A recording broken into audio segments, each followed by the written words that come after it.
Баршаңызға қайырлы күн достар, сіздермен бірге мен Жайна.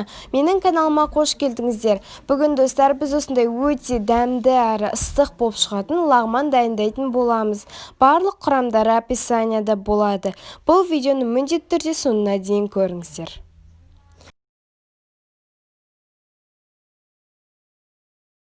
Ең алдымен біз жуа, сәбіз, қызылша, сарымсақ және де картопымызды ашып аламыз. Енді ашып болғаннан кейін барлығын жақсылап кубиктап турайтын боламыз. Видеода көрсетілгендей етіп турасаңыздар болады.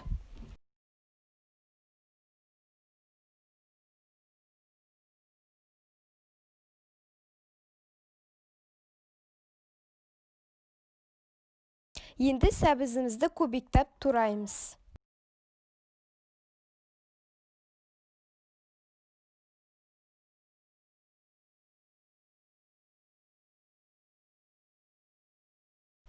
Сарымсақ, жуа, орам жапырағымызды жақсылап тураймыз.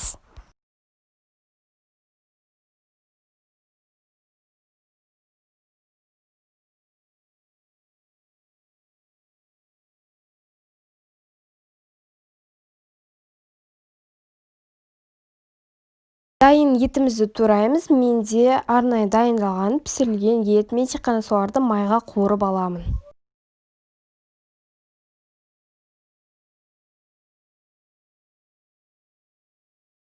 Енді қызылшамызды кубиктап тураймыз.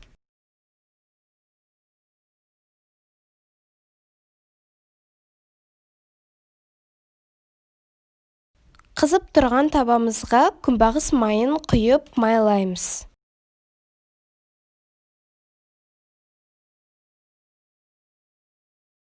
Және де табаның қасына осындай қазанға су құйып, оны қайнатуларыңыз керек. Біз қазір осыған лағманымызды пісіреміз.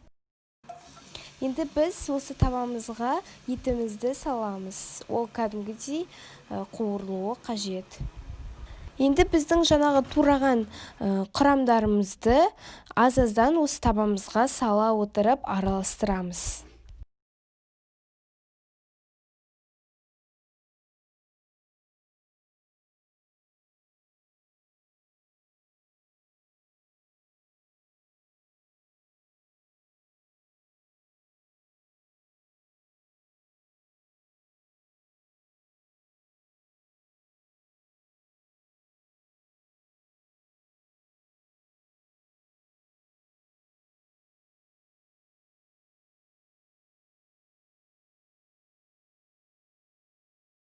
Картоптың түбінде осындай су қалып қояды. Себебі мен картопты суға арнайы жуып алдым. Оны біз соңыра таман төгіп тастаймыз.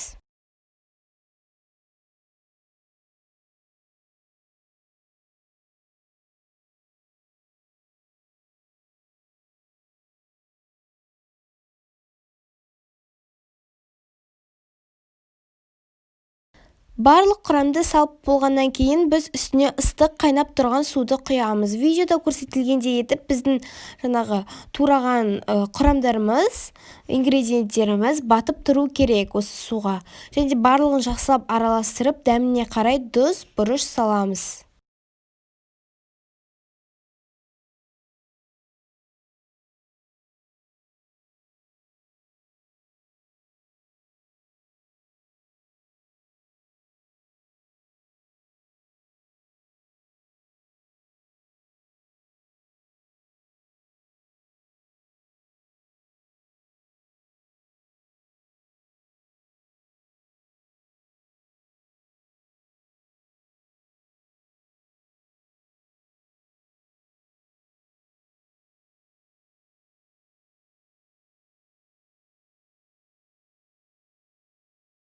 Мен осындай бұршақ тәрізді бұрыш тауып алдым.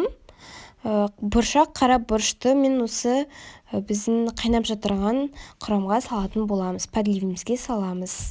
Бұл міндетті түрде емес, өздеріңіздің қалауларыңызша салсаңыздар болады. Және де мен осындай лавровый лист, яғни жапырақ салдым. Ол дәміне қарай.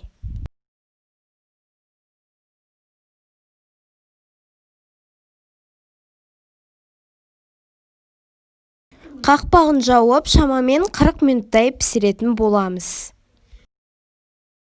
Біздің қазанымыздағы су қайнап келе жатыр. Енді біз осыған арнайы дүкендерде сатылатын осындай спагеттиді салатын боламыз. Барлығын жақсылап араластырамыз. Осындай күрекшемен, яғни қасықпен араластырдым мен. Сіздер де кәдімгідей қасықпен араластырсаңыздар болады. Және де тұз салдым. Тұз салсаңыздар, біздің лағманымыз өте соленый, яғни тұзды болып, жақсылап піседі. Барлығын жақсылап араластырып, қақпағын жауып, шамамен 5-10 минуттай пісіріп аламыз. Мінекей достар, бізде осындай өте дәмді әрі ыстық лағман пайда болды. Кешкі асқа әзірлесеңіздер болады. Міндетті түрде дайындап көріңіздер.